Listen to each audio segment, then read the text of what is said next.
Le Niger tourne une page décisive de son histoire.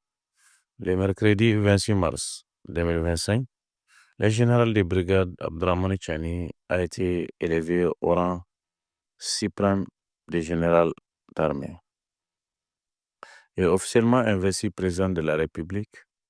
Une cérémonie chargée de symboles marquant le lancement des résolutions des Assises nationales pour la refondation, mais qui est vraiment l'homme qui incarne désormais les espoirs de tout un peuple. Comment est-il arrivé au pouvoir et quel destin prépare-t-il pour le Niger? Plongeons au cœur de cette épopée politique et militaire. Abdourahmane Chani, c'est d'abord un soldat, un homme forgé dans l'acier des casernes et des combats pour la sécurité du Niger. Issu des rangs de l'armée, il gravit les échelons avec une rigueur et un sens de devoir qui le distingue.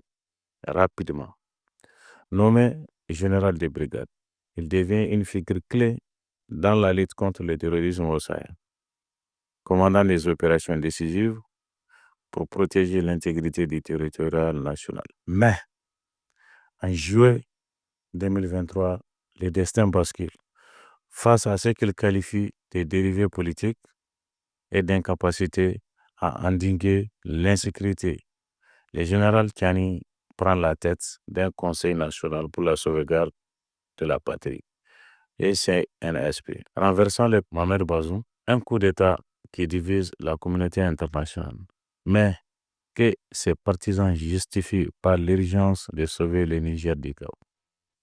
Dès lors, Tchani promet une transition inclusive et organise les assises nationales pour la refondation, un grand dialogue censé redessiner les institutions et préparer sa propre consécration. La cérémonie du 26 mars 2025 n'est pas qu'un simple changement de titre. En passant de général de brigade à général d'armée, Tchani assoit son autorité sur toute la hiérarchie militaire et en prêtant serment comme président. Il scelle la légitimité politique qui lui ont accordé les assises nationales. Dans son discours, le nouveau chef de l'État insiste sur la souveraineté retrouvée, la lutte contre la corruption et la réconciliation nationale.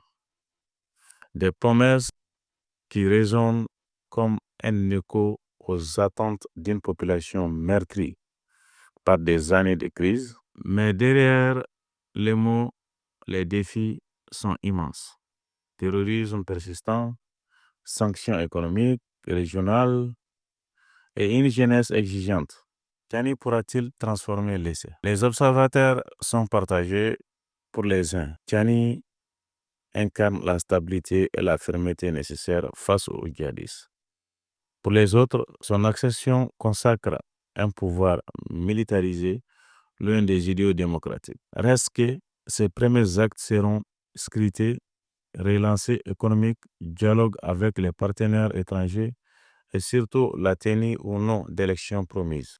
Une chose est sûre, le Niger entre dans l'ère Tchani, un chapitre où l'armée et l'État ne font plus qu'un pari audacieux pour un pays à la croisée des chemins. Alors que le soleil s'élève sur le Niger, le général président Tchani porte désormais le poids d'une nation entre espoir et défiance.